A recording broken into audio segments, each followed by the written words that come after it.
حضرت ابو موسیٰ اشعری رضی اللہ تعالیٰ عنہ آپ ارشاد فرماتے ہیں کہ کریم آقا صلی اللہ تعالیٰ علیہ وسلم آپ نے ارشاد فرمایا کہ خالق کائنات اپنے دست رحمت کو رات بھر پھیلائے رکھتا ہے کہ دن کو گناہ کرنے والے اس سے توبہ کر لیں، اور پھر دن بھر خالق کائنات اپنا دست رحمت پھیلائے رکھتا ہے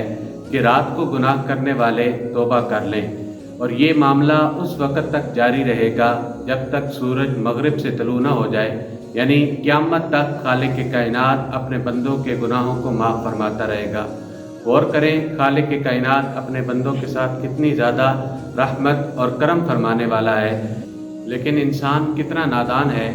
کہ وہ اپنے رب کی رحمت کے اوپر بھروسہ نہیں کرتا اور گناہ ساری زندگی کرتا رہتا ہے، سارا دن اپنے رب کی نافرمانی کے اندر گزارتا ہے اور پھر بھی ایک بار بھی اپنے رب سے معافی نہیں مانگتا۔ کوشش یہ کرنی چاہیے کہ انسان ہونے کے ناطے اگر ہم سے کچھ غلطی، کوئی کمی بیشی ہو جائے، کوئی گناہ سرزد ہو جائے تو ہم اپنے خالق کائنات کے حضور سجدہ ریز ہو جائیں، اپنی پیشانی کو اس خالق و مالک کے سامنے جھکائیں تاکہ خالق کائنات ہم سب کے گناہوں کو معاف فرما دے۔